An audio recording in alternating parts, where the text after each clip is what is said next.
Vadakara store wholesale and retail.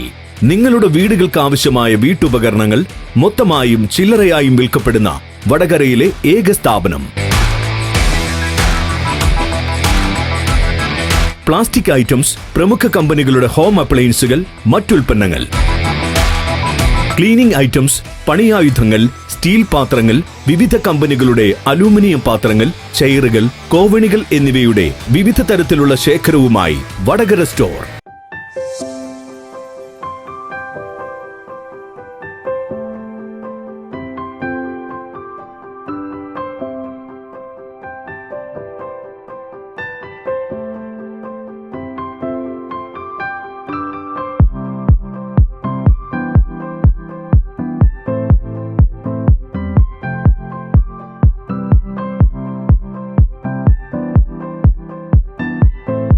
നമ്മൾ പ്രതീക്ഷ പോലെയും നമ്മൾ ആഗ്രഹിച്ച പോലെയും വടകരയിലുള്ള മുഴുവൻ ജനങ്ങളുടെയും ഒരു പരിശോധന നടത്തി കിഡ്നിക്ക് തകരാറുള്ള ആൾക്കാരെ തിരിച്ചറിഞ്ഞ് അവർക്ക് ട്രീറ്റ്മെൻറ്റ് നൽകി ഡയാലിസിലെത്താതെ നിൽക്കാനുള്ള ഒരു പ്രവർത്തനത്തിന് തുടക്കം കുറിക്കുകയാണെന്ന് ഈ എക്സ്പോ കൊണ്ട് ഉദ്ദേശിച്ചത്. അത് നമ്മൾ ഉദ്ദേശിച്ച പോലെ നല്ല രീതിയിൽ തന്നെ നടക്കുന്നു.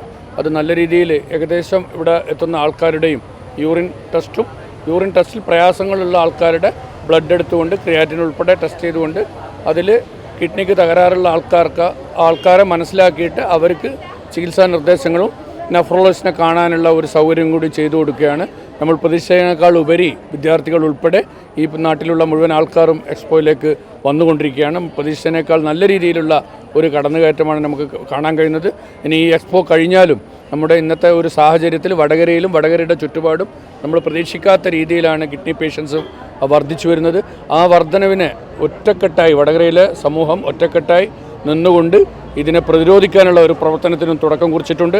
അതിൻ്റെ ഭാഗമായി വടകരയും ചുറ്റുപാടും നമ്മുടെ സംസ്ഥാനം മുഴുവനും ഈ രീതിയിലുള്ള ഒരു പ്രവർത്തനം നടത്താനുള്ള ഒരുക്കങ്ങൾ നടത്തിയിട്ടുണ്ട്. ഇന്ന് തിരുവനന്തപുരത്ത് നിന്ന് കൊല്ലത്ത് നിന്നുള്ള തണലിൻ്റെ പ്രവർത്തകർ ഇവിടെ എത്തിയിട്ടുണ്ട്. അവർ ഇതിനെപ്പറ്റി പഠിക്കാൻ അവിടെ ഇതുപോലെയുള്ള എക്സ്പോ സംഘടിപ്പിക്കാനുള്ള ഉദ്ദേശമുണ്ട്. തണലിൻ്റെ നേതൃത്വത്തിൽ കേരളം മുഴുവൻ ഇത്തരം രീതിയിലുള്ള പ്രവർത്തനങ്ങൾ നടത്താൻ ഒരുക്കം തുടങ്ങിയിട്ടുണ്ട്. അതുകൊണ്ട് തന്നെ നമ്മുടെ കേരളത്തിൽ ഇത്തരത്തിലുള്ള രോഗികളുടെ മുന്നേറ്റം കുറച്ചു കൊണ്ടുവരാനുള്ള പ്രവർത്തനങ്ങളാണ് തണൽ നേതൃത്വത്തിൽ നടന്നുകൊണ്ടിരിക്കുന്നത്. എക്സ്പോയിൽ കാര്യമായിട്ട് നടക്കുന്ന കിഡ്നിയാണ് പ്രധാനമായിട്ട് അതിൽ കൊടുക്കുന്നത്. പിന്നെ ബ്രസ്റ്റ് ക്യാൻസറും മൗത്ത് ക്യാൻസറും ഉൾപ്പെടെ പരിശോധന നടക്കുന്നുണ്ട്. പിന്നെ ക്യാൻസറുമായിട്ട് ബന്ധപ്പെട്ടൊരു ബോധവൽക്കരണം, ഈ ബ്രസ്റ്റ് ക്യാൻസറിനെ പറ്റി ഒരു ട്രെയിനിങ് ഒക്കെ കൊടുക്കുന്നുണ്ട് MMCയുടെ ആൾക്കാർ. അതേപോലെ MVR ക്യാൻസർ സെൻ്റർ കൗണ്ടറും പരിശോധന ഫണ്ട്, മലബാർ ജ്വല്ലറിയുടെ വാഹന സൗകര്യം ഇവിടെ ഉണ്ട്. അവരിൽ നിന്നും ടെസ്റ്റുകളും കാര്യങ്ങളും നടത്താനുള്ള സൗകര്യങ്ങൾ ആ വണ്ടിയിലുണ്ട്. പിന്നെ അത്യാവശ്യം നമ്മുടെ ഓരോ കൗണ്ടറുകളുണ്ട്. അഞ്ചരക്കണ്ടി മെഡിക്കൽ കോളേജിൻ്റെ നേതൃത്വത്തിലുള്ള ടീമുണ്ട്. അതിൻ്റെ കൗണ്ടറുകളിലൊക്കെ ഇതിനെ ഒരു ബോധവൽക്കരണം ഉണ്ടാക്കാനുള്ള ഒരു ക്ലാസ്സുകളും അതുമായിട്ട് ബന്ധപ്പെട്ട മെഡിക്കൽ സ്റ്റുഡൻസ് ഉൾപ്പെടെ എല്ലാ സൗകര്യങ്ങളും ഇതിനുള്ളിൽ ഏർപ്പെടുത്തിയിട്ടുണ്ട്. പിന്നെ ഭിന്നശേഷി മേഖലയിലാണ് തണൽ പ്രവർത്തിക്കുന്ന വളരെ പ്രധാനപ്പെട്ട ഒരു മേഖല. ഏകദേശം 5000-ഓളം കുട്ടികൾ കേരളത്തിലും കേരളത്തിൻ്റെ പുറത്തുമായിട്ട് തണലിൻ്റെ സ്ഥാപനങ്ങളിൽ പഠിച്ചുകൊണ്ടിരിക്കുന്നുണ്ട്. ഒരു സ്പെഷ്യൽ സ്കൂളില്ലാത്ത ഒരു കേരളമാണ് തണലിൻ്റെ സ്വപ്നം. അതിനുവേണ്ടിയാണ് ഏർലി ഇൻ്റർവെൻഷൻ സെൻറ്റർ കേരളത്തിൻ്റെ പല ഭാഗങ്ങളിലായി തുടർന്ന് ചെറുപ്പത്തിൽ തന്നെ, അതായത് പ്രസവത്തിന് ശേഷം ഈ കുട്ടികളെ നിയോനറ്റൽ ICU തന്നെ ഇത്തരം പ്രയാസങ്ങളുള്ള കുട്ടികളെ കണ്ടെത്തി ഏർലി ഇൻ്റർവെൻഷൻ സെൻറ്ററിൽ കൂടി അവർക്ക് പരിശീലനം നൽകി 6ാമത്തെ വയസ്സിൽ നോർമൽ സ്കൂളിലേക്ക് ഈ മക്കളെ എത്തിക്കാനുള്ള ഒരു പ്രവർത്തനമാണ്. അത് കേരളം മുഴുവൻ നമ്മുടെ എല്ലാ NGOസും എല്ലാ സംഘടനകളെയും സഹകരിപ്പിച്ചുകൊണ്ട് ഒന്നിച്ചു നിന്നുകൊണ്ട് വിദൂരമല്ലാത്ത സമയത്ത് തന്നെ സ്പെഷ്യൽ സ്കൂളില്ലാത്ത ഈ കുട്ടികളും പ്രയാസം അനുഭവിക്കുന്ന കുട്ടികളും 6 വയസ്സാകുമ്പോഴേക്കും നോർമൽ സ്കൂൾ എത്തിക്കാനുള്ള ഒരു പ്രവർത്തനമാണ് നമ്മൾ നടത്തിക്കൊണ്ടിരിക്കുന്നത്. കിഡ്നിയായിട്ട് ബന്ധപ്പെട്ട് ശ്രദ്ധിക്കേണ്ട കാര്യങ്ങളെന്ന് ചോദിക്കുമ്പോൾ ഇതിൻ്റെ ഒരു പ്രത്യേകത മറ്റുള്ള രോഗങ്ങൾ പോലെയല്ല. എന്തെങ്കിലും സിംറ്റംസ് കാണിക്കും. ഇതിൽ സിംറ്റംസ് കാണിക്കുന്നില്ല. 100% കിഡ്നിയുടെ പ്രവർത്തനം നിലച്ചതിന് ശേഷമാണ് ഇതുമായി ബന്ധപ്പെട്ട് ശരീരത്തിൽ അതിൻ്റെ സിംറ്റംസ് കാണിക്കുന്നുള്ളൂ. ആ സിംറ്റംസ് കാണുമ്പോൾ എത്രയായാലും ഒരു നെഫ്രോളജിസ്റ്റോ ആശുപത്രിയിലോ പോയാൽ 100% 2 കിഡ്നിയും ചുരുങ്ങി അതിൻ്റെ പ്രവർത്തനങ്ങൾ പൂർണ്ണമായും നിശ്ചലമാവുകയും പിന്നെ ഡയാലിസിലേക്ക് പോകുന്ന അവസ്ഥയാണ്. പിന്നെ മരണം വരെ ഡയാലിസ് ചെയ്യുക അല്ലെങ്കിൽ ട്രാൻസ്പ്ലാന്റ് ആണ്. ട്രാൻസ്പ്ലാന്റും നല്ല രീതിയിൽ തണലിൻ്റെ സപ്പോർട്ടോടുകൂടി വളരെ സാമ്പത്തികമായി പ്രയാസമുള്ള ഫാമിലിയിലുള്ള ആൾക്കാർക്ക് തണലും കൂടെ സപ്പോർട്ട് ചെയ്തുകൊണ്ട് ഇക്രേൻ്റെ സഹായത്തോടു കൂടിയും അതേപോലെ കൊല്ലം മെഡിസിറ്റി, തിരുവനന്തപുരം കിംസ് ഇവിടെ വെച്ചിട്ടും ഇത്തരം ആൾക്കാർക്കുള്ള സർജറിയും തണൽ ചെയ്തു കൊടുക്കുന്നുണ്ട്. തണലിന് 88 ഡയാലിസിസ് സെൻ്ററാണെന്ന് കേരളത്തിൽ 86 ബാംഗ്ലൂർ കർണാടകയിൽ 2 സെൻ്ററാണ് ഉള്ളത്. ഏകദേശം 34,000 ഡയാലിസാണ് ഒരു മാസം തണൽ നേതൃത്വത്തിലുള്ള സ്ഥാപനങ്ങളിൽ നടക്കുന്നത്. ഇവരുടെ എന്താ പറയുക 100% എന്ന് പറയുന്നില്ല, ഏതായാലും 90% ആൾക്കാർക്കും ഫ്രീ ആയിട്ടാണ് നൽകുന്നത്. പക്ഷേ നമ്മുടെ ഇന്ത്യയിലെ തന്നെ ഏറ്റവും വലിയ കമ്മ്യൂണിറ്റി ഡയാലിസ് സെൻ്ററുമാണ് വടകരയിലുള്ളത്. വടകരയിൽ തന്നെ വടകര സെൻ്ററിൽ നിന്ന് മാത്രം 290ഓളം ആൾക്കാർ ഡയാലിസ് ചെയ്യുന്നുണ്ട്. അതിൽ ഒരു ഏകദേശം 90% ആൾക്കാരും ഫ്രീ ആയിരിക്കും. പക്ഷേ അവർക്ക് നമ്മുടെ ആരോഗ്യ ഇൻഷുറൻസ്, ജില്ലാ പഞ്ചായത്തിൻ്റെ സ്നേഹസ്പർശം ഇതൊന്നും ഇല്ലാത്ത ആൾക്കാർക്ക് നമ്മുടെ തണൽ നിധി എന്ന് പറഞ്ഞിട്ട് നമ്മൾ കൊല്ലത്തിൽ വടകരയിൽ നിന്നൊക്കെ സ്വരൂപിക്കുന്ന പൈസയിൽ നിന്നും കൊടുത്തിട്ടാണ് ഇവരെ ഈ സ്ഥാപനം നിലനിർത്തിക്കൊണ്ടത്. എന്നാലും ഒരുപാട് പ്രയാസങ്ങളുണ്ട്. പക്ഷേ ഒരുപാട് ആൾക്കാരുടെ ഊരാളുങ്കൽ സൊസൈറ്റി പോലെയുള്ള ആൾക്കാരുടെ ഒരു സപ്പോർട്ട്, അതുപോലെയുള്ള ഇവിടുത്തെ പല സ്ഥാപനങ്ങളും സപ്പോർട്ട് ചെയ്യുന്നുണ്ട്. മന്ത്ലി 10 ഡയാലിസിൻ്റെ പൈസ, മന്ത്ലി 50 ഡയാലിസിൻ്റെ പൈസ, നമ്മുടെ അങ്ങനത്തെ ഒരു പദ്ധതി പ്രഖ്യാപിച്ചു ആദ്യമായിട്ട് അത് ഉദ്ഘാടനം ചെയ്യാൻ വന്നത് ബഹുമാനിയായ ULCC ചെയർമാൻ രമേശ് ചേട്ടനാണ്. അദ്ദേഹമാണ് അത് തുടക്കം കുറിച്ചത്. മന്ത്ലി 50 ഡയാലിസിൻ്റെ പൈസ കുറച്ച് കാലങ്ങളായിട്ട് നമുക്ക് തന്നുകൊണ്ടിരിക്കുന്നു. മന്ത്ലി 50,000 രൂപ. അതുപോലെ വടകരയിലുള്ള ഒരുപാട് സ്ഥാപനങ്ങൾ 10 ഡയാലിസിൻ്റെ പൈസ, 5 ഡയാലിസിൻ്റെ പൈസ, 1 ഡയാലിസിൻ്റെ പൈസ തരുന്ന ആൾക്കാരുണ്ട്. അത് ഇനിയും മുമ്പോട്ട് വന്നാൽ നമുക്ക് ഇവരെ മാക്സിമം സപ്പോർട്ട് ചെയ്യാൻ പറ്റും. പക്ഷേ ഇതോടൊപ്പം നമ്മൾ എന്താ പറയുക, നമ്മൾ തീരുമാനമെടുത്ത് ഇന്നലെ അതിൻ്റെ ഒരു പ്രഖ്യാപനം നടന്നിട്ടുണ്ട്. 1 വർഷത്തോളം നീണ്ടു നിൽക്കുന്ന ഒരു പ്രൊജക്റ്റായിട്ട് ഇതിനെ കൊണ്ടുപോകാൻ തീരുമാനിച്ചിട്ടുണ്ട്. വാർഡ് തലത്തിൽ NGOs അതേപോലെ സർക്കാർ സ്ഥാപനങ്ങളുമായി സഹകരിച്ചുകൊണ്ട് ഓരോ ഏരിയയിലും ഇത്തരം ടെസ്റ്റുകൾ നടത്തുക. ഇത്തരം പ്രയാസങ്ങൾ കണ്ടെത്തുന്ന ആൾക്കാരെ അതിൽ നിന്ന് സെലക്ട് ചെയ്തിട്ട് അവർക്ക് ബ്ലഡ് ഉൾപ്പെടെ ടെസ്റ്റ് നടത്തിയിട്ട് അവരെ ഡയാലിസിലേക്ക് എത്താതെ കൊണ്ടുപോവുക. കാരണം അതിനൊരു കാരണം കൃത്യമായിട്ട് പറഞ്ഞാൽ, നമുക്ക് ചെറിയ പ്രയാസം കിഡ്നിക്ക് ഉണ്ട് എന്ന് മനസ്സിലാക്കിയാൽ ഒരു നെഫ്രോളജിസ്റ്റിനെ കണ്ട് വളരെ ചെറിയ രീതിയിലുള്ള ട്രീറ്റ്മെൻറ്റുമായിട്ട് ഗുളിക മെഡിസിൻ കൊടുത്ത് പോവുകയാണെങ്കിൽ ചിലപ്പോൾ 1 വർഷം കൊണ്ട് ഡയാലിസിലേക്ക് എത്താൻ സാധ്യതയുള്ള ആൾക്കാർ ചിലപ്പോൾ മിനിമം 10 വർഷമെങ്കിലും എത്തുന്ന ഒരു ഡയാലിസിലേക്ക് എത്താൻ കഴിയും. അതിൻ്റെ ഒരു പ്രവർത്തനം, അത് ഒരു ആൾക്കാരിലൊരു അവബോധം ഉണ്ടാക്കണം. അതിനുള്ളൊരു പ്രവർത്തനമാണ്. അതിന് നല്ല രീതിയിലുള്ളൊരു പ്രവർത്തനം, അത് തണലിൻ്റെ പ്രവർത്തകന്മാർ മാത്രമല്ല, മുഴുവൻ ആൾക്കാർ ഇതിന് ഒന്നിച്ച് നിന്നുകൊണ്ട് പൊരുതിയാൽ നമുക്കിതിനെ നേരിടാൻ കഴിയും. കാരണം പ്രത്യേകിച്ചും നമ്മുടെ കേരളത്തിൽ കോഴിക്കോട് ജില്ലയുടെ കിഴക്കൻ പ്രദേശങ്ങൾ നമ്മുടെ അത്ഭുതപ്പെടുത്തുന്ന രീതിയിലാണ് ഈ രോഗികളുടെ വളർച്ച കാണുന്നത്.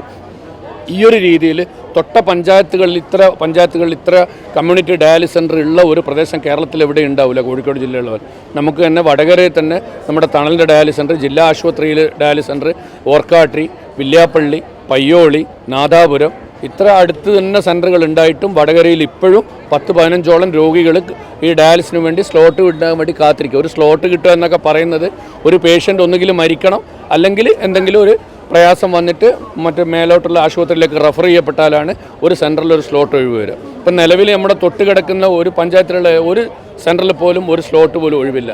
പക്ഷേ നമുക്ക് വടകര ഇപ്പോൾ ഇത്രയും മിഷൻസ് ഉള്ള ഒരു സെൻ്ററായിട്ട് പോലും 10-15 പേഷ്യൻസ് എപ്പോഴും കാത്തു നിൽക്കുന്ന ഒരവസ്ഥയാണ് നമുക്ക് കാണാൻ കഴിയുന്നത്. അതുകൊണ്ട് തന്നെയാണ് തണലിൻ്റെ പ്രവർത്തകരെ സംബന്ധിച്ച് ഇത്തരത്തിലുള്ളൊരു ആലോചന നടക്കുകയും ആ ആലോചനയുടെ ഭാഗമാണ് ഇങ്ങനെ ഒരു എക്സിബിഷൻ സംഘടിപ്പിച്ചത്. 2015 നമ്മൾ ഇവിടെ ഒരു എക്സിബിഷൻ സംഘടിപ്പിച്ചിരുന്നു. ഇത്തരം നടന്ന എക്സിബിഷനിലുണ്ടായ നമുക്ക് അനുഭവം ഇത് തന്നെയാണ്.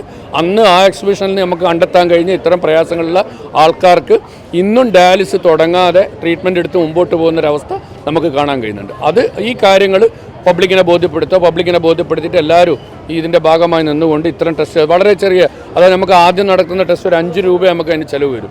ഒരു യൂറിൻ എടുക്കുക, യൂറിനിലൊരു സ്റ്റിക്ക് ഇട്ട് ആ ടെസ്റ്റിൽ പോസിറ്റീവ് ആകുന്ന ആൾക്കാരെ മാത്രമേ ബ്ലഡ് എടുക്കേണ്ട ആവശ്യമുള്ളൂ.